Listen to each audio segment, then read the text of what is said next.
Salve, salve, galera CPM! Vamos dar início às nossas videoaulas. E hoje vamos começar com um tema que é muito mais do que nunca. A história é o estudo do passado que ajuda a entender o presente e a construir um futuro melhor. Em nossas últimas aulas, nós falamos sobre o século XVIII e o século XIX. O século XVIII, para muitos, é um período de transformações profundas.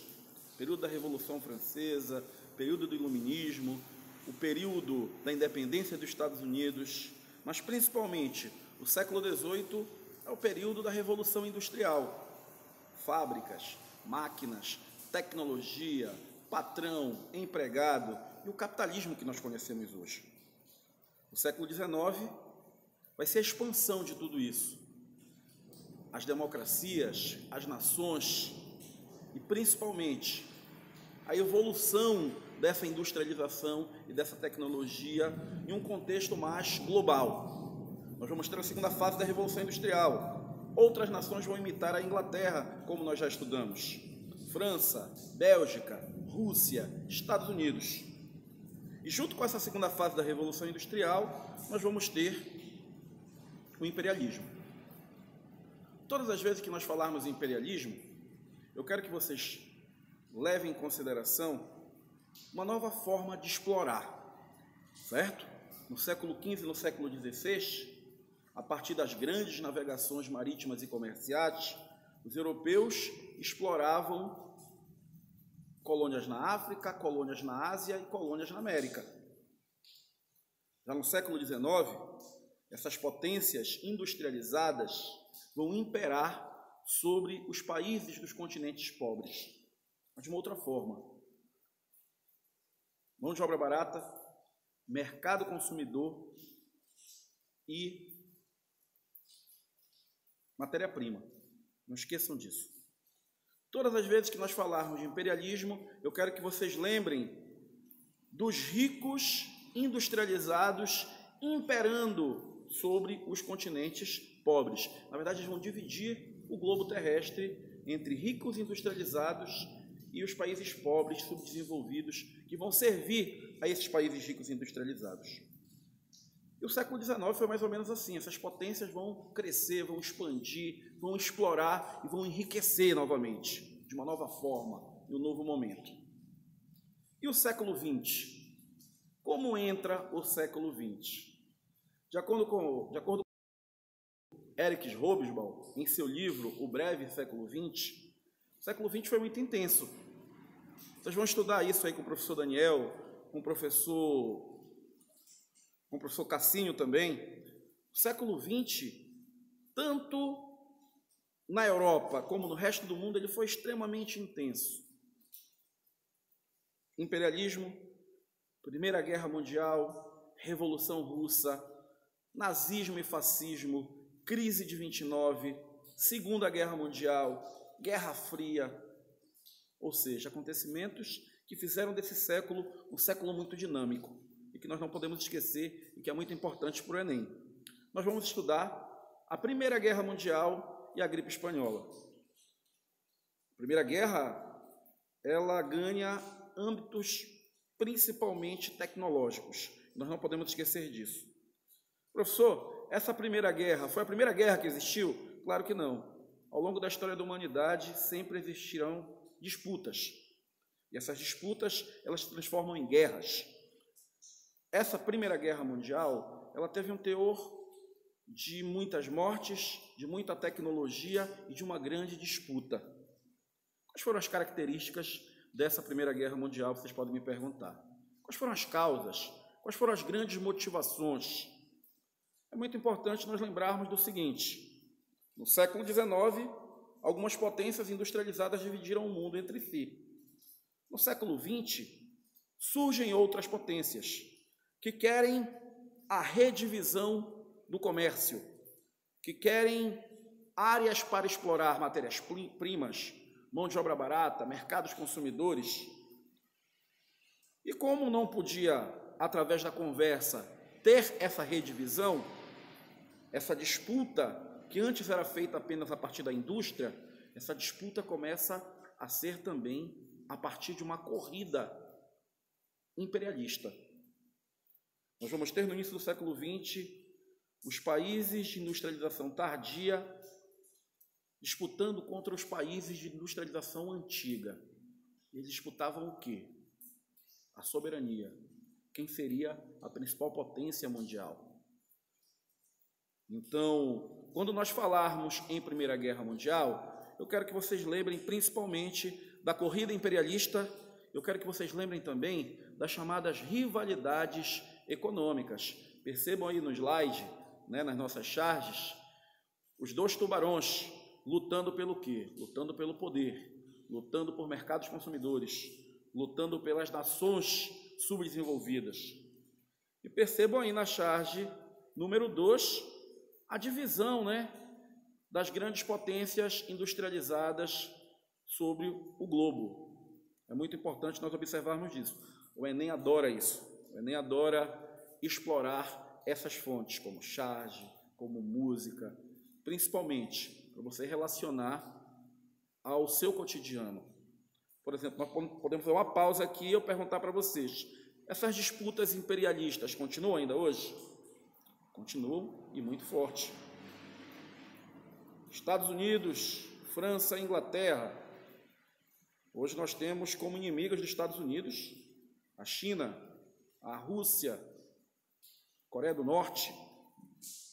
Não é? Então, as disputas imperialistas, elas existem desde o final do século XIX e elas se ampliam para o século XX e para o século XXI. E a Primeira Guerra Mundial, ela vai ser dividida em 2 blocos. Um vai ficar conhecido como Tríplice Aliança, formado por Alemanha, Áustria-Hungria e Itália. E o outro bloco é o chamado Tríplice Entente, formado por Inglaterra, França e Rússia. Vamos lá para aquilo que eu comentei com vocês ainda agora. Quem foram aqueles que se industrializaram primeiro, em meados do século XIX? A Inglaterra, a França e a Rússia. Esses vão dividir o globo entre si no século XIX. Quais foram as nações que se industrializaram depois, no início do século XX, e queriam essa redivisão, e começa uma intensa disputa e uma corrida imperialista? A Alemanha, a Itália e a Áustria-Hungria, mas principalmente a Alemanha. Observe que a Alemanha ela vai ser protagonista tanto na Primeira Guerra Mundial quanto na Segunda Guerra Mundial. A Alemanha sempre teve sede pelo poder, sempre teve vontade de ser a principal potência do planeta. E por isso, essa guerra ela vai ter uma visibilidade gigante. Primeiro porque fotografias, a tecnologia, ela vai estar muito próxima da guerra.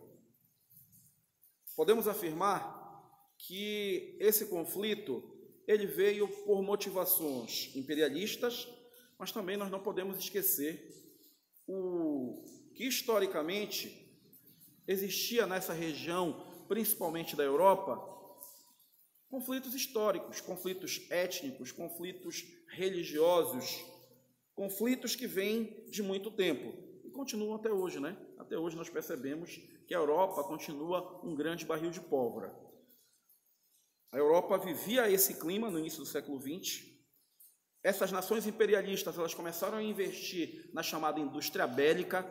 Eu quero que vocês lembrem que todas as vezes que nós falarmos em indústria bélica, nós estamos falando em indústria de armas.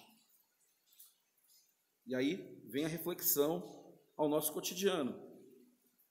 Essa indústria bélica continua hoje? É importante a indústria de armas? De acordo com algumas pesquisas, a indústria de armas continua muito forte hoje. Porque a indústria de armas, ela sustenta o quê? Sustenta os grandes poderosos. Percebam que várias nações correm atrás da chamada bomba atômica, das chamadas armas nucleares. Isso até hoje. Tanto que os Estados Unidos perseguem a Coreia do Norte, afirmando que esses têm estudos. Isso já vem de muito tempo. Nós podemos afirmar que essa corrida armamentista ela começa no início do século XX, a partir dessa disputa imperialista, e antecede a Primeira Guerra Mundial e vai se intensificar com a Primeira Guerra Mundial.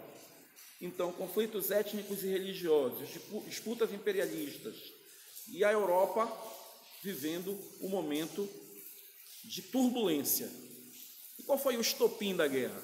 Como foi para começar essa guerra que já estava para ser deflagrada?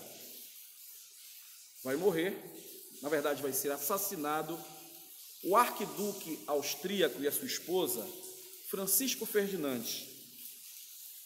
Foi morto por um grupo terrorista sérvio.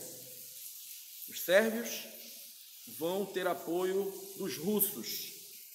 Os russos vão ter apoio dos franceses. Os franceses vão ter apoio dos ingleses. Os austro-húngaros vão ter apoio dos alemães. E assim a Primeira Guerra está declarada. Uma guerra que vai de 1914 até 1918. É uma guerra que vai ter muitas idas, muitas voltas, e principalmente é uma guerra que vai redefinir a geopolítica mundial.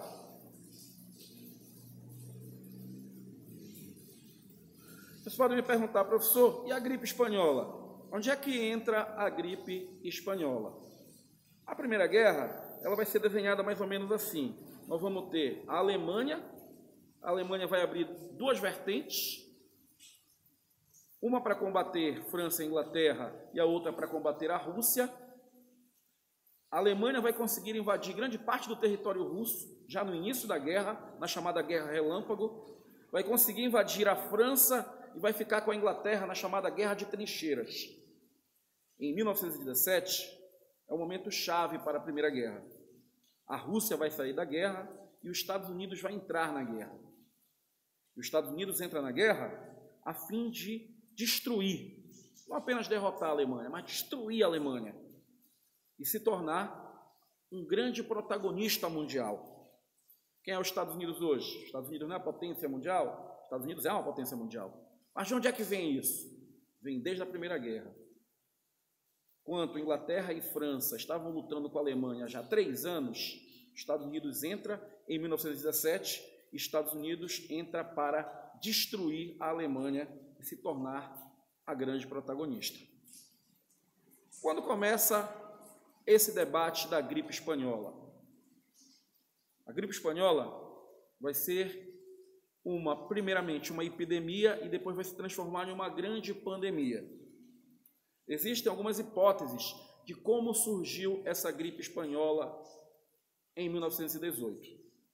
A primeira hipótese é que a gripe espanhola, ela surgiu na Espanha, em São Sebastião, após alguns soldados americanos passarem por ali para defender o fronte francês contra os alemães.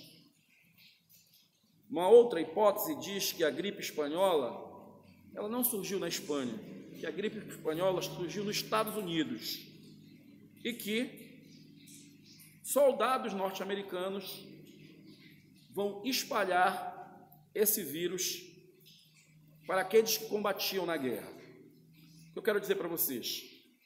A guerra era um momento de disputa. As nações não queriam mostrar que estavam enfraquecidas. As nações não queriam dizer que tinha doenças, epidemias rodando os seus exércitos. E apenas quem divulgava essa epidemia e também as mortes dessa epidemia era a Espanha. A Espanha era uma nação neutra na guerra. A Espanha não se envolveu na Primeira Guerra Mundial. E por isso, por ela ter divulgado, por ela ter falado seu número de mortos logo no início de 1918, ela vai ficar conhecida como a gripe espanhola. Mas foi uma gripe espanhola apenas? O que foi essa gripe espanhola? Como é que ela vai se expandir para o globo e vai matar, em média, 100 milhões de pessoas? Nós vamos ter a primeira onda da gripe espanhola, certo? Essa primeira onda da gripe espanhola, ela vai ficar conhecida como febre de 2 dias. Lembra como está acontecendo agora com o coronavírus? Muitos acreditam que é apenas uma gripezinha, que vai passar muito rápido. A mesma coisa, os espanhóis e os norte-americanos pensaram lá em fevereiro de 1918. Acreditavam que era uma gripe de 2 dias, de 3 dias, de no máximo de uma semana. E esnobaram essa epidemia, não fizeram nada para melhorar, né? Quais eram as características dessa gripe espanhola? Está aí no slide que vocês estão acompanhando. A rápida elevação da temperatura, o rosto vermelho, a dor de cabeça e ombros doloridos. Essa primeira onda vai deixar muitos mortos, mas não vai ter uma expansão global. Vai ser principalmente nos países europeus que estavam envolvidos na guerra. França, Inglaterra, na Espanha. Por que gripe espanhola? Porque essa primeira onda vai pegar principalmente a Espanha.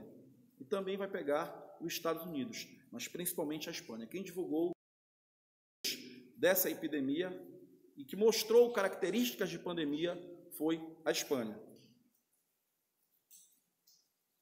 Vem a segunda onda.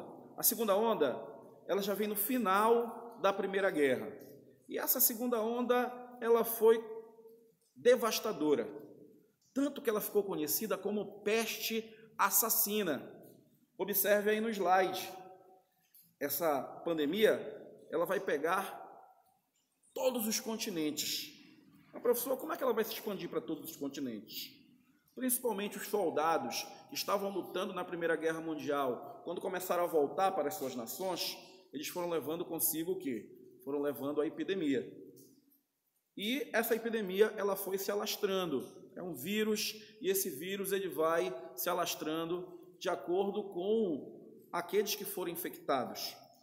Isso nós estamos observando hoje com o coronavírus. Só que essa segunda onda, ela foi 25 vezes mais letal que a primeira onda. Imaginem vocês que 80% das pessoas que adquiriram a gripe espanhola morreram nessa segunda onda. E percebam que as características elas vêm mais fortes, bem mais fortes. Rosto azulado, tosse constante, catarro com sangue e, principalmente, no auge da doença, os olhos, os ouvidos e os narizes começavam a sangrar.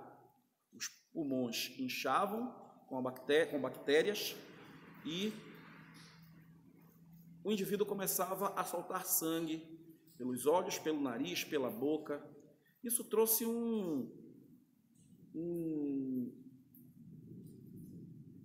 Isso trouxe principalmente um desespero global. Isso trouxe uma radicalização, né, de medidas que, infelizmente, não foram tão eficazes na época, certo? Percebam que todas as nações onde o vírus chegou, ele foi letal. E para completar, a tecnologia ela estava muito voltada para as armas, a tecnologia estava muito voltada para eletrodomésticos, a tecnologia estava muito voltada para tanques, aviões de guerra, e os caras esqueceram do quê? Os caras esqueceram de investir em pesquisa para a saúde. Então, os números dessa gripe espanhola foram números arrasadores, que chegou destruindo milhares de pessoas em várias cidades, em várias regiões, certo? E qual o grande problema? Não se tinha uma medicina que respondesse para tudo isso, certo? Números da gripe espanhola aqui no Brasil. Aqui no Brasil, a gripe espanhola vai chegar no século XVIII. Nós vamos ter uma média de 35 mil mortos aqui no Brasil, certo? Aqui, na nossa cidade, Belém do Pará, essa gripe vai chegar também. A gripe vai matar 575 pessoas em 3 meses. Quero lembrar para vocês que essa segunda onda é o seguinte: o cara pegava o vírus de manhã e à noite já estava morrendo. Então era um desespero, certo? Isso foi tão forte, mas tão forte, que até o presidente da República na época, o presidente Rodrigues Alves, ele morreu com essa pandemia. Os números gerais dizem o seguinte, que 500 milhões de pessoas pegaram a gripe espanhola no mundo inteiro. Dessas 500 milhões de pessoas, em média, 100 milhões morreram. Perguntem lá para o professor Elias qual foi a porcentagem de mortos, né, na Primeira Guerra Mundial, e vejam o número de mortos, a porcentagem de mortos também com a gripe espanhola. Por exemplo, na guerra morreram 15 mil pessoas, e com a gripe espanhola morreram 100 milhões de pessoas. A gripe espanhola matou bem mais em um ano do que morreram soldados na Primeira Guerra em 4 anos. Percebam os números aí no nosso slide. Então, foi uma gripe extremamente devastadora. E aqui eu coloco esse slide para a gente comparar com o nosso dia a dia, com o que está acontecendo no mundo. É muito importante nós percebermos que o que está acontecendo hoje já vem acontecendo há muito tempo. Por exemplo, no jornal Diário do Pará do último domingo, todos falaram da gripe espanhola comparando com o coronavírus, certo? O que é que elas tinham de diferente? A gripe espanhola teve maior alvo adultos e jovens, já poupava idosos e crianças. É muito importante nós lembrarmos que o governo na época também, assim como o nosso, o presidente aí, o Bolsonaro, ele é contra esse isolamento social. Os presidentes lá daquela época, do início do século XX, muitos presidentes também tiveram essa lógica. Eram contra, que isso não ia dar em nada, que isso não ia dar certo, e só foram se atentar ao problema depois que milhares de pessoas estavam infectadas e milhares de pessoas haviam morrido, certo? E nessa época o governo não investiu no isolamento social. O que aconteceu? Um grande massacre, muitas mortes, muito sofrimento, certo? A gripe espanhola também afetou a economia mundial. Olha, a economia mundial já estava sendo afetada pela Primeira Guerra. E a economia mundial ela vai pegar o segundo tombo com a gripe espanhola. Inclusive o Brasil teve que fechar os seus portos, o Brasil teve que proibir a entrada de imigrantes nesse período histórico, com medo da pandemia, e também teve que fechar o comércio, assim como está acontecendo hoje. Só que no início do século XX, na Primeira Guerra Mundial, isso foi só depois que tudo se alastrou. O que é que o governo está fazendo hoje? Principalmente o ministro da Saúde.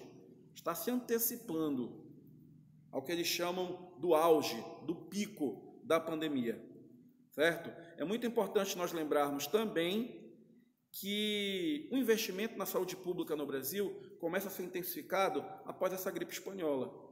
Não tinha hospitais naquela época públicos que dessem conta daquilo que estava acontecendo.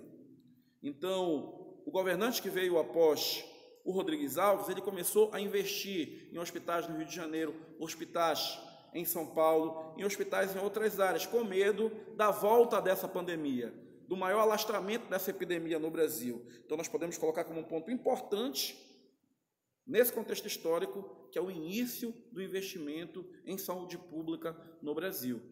Um problema que nós estamos vivendo hoje, né?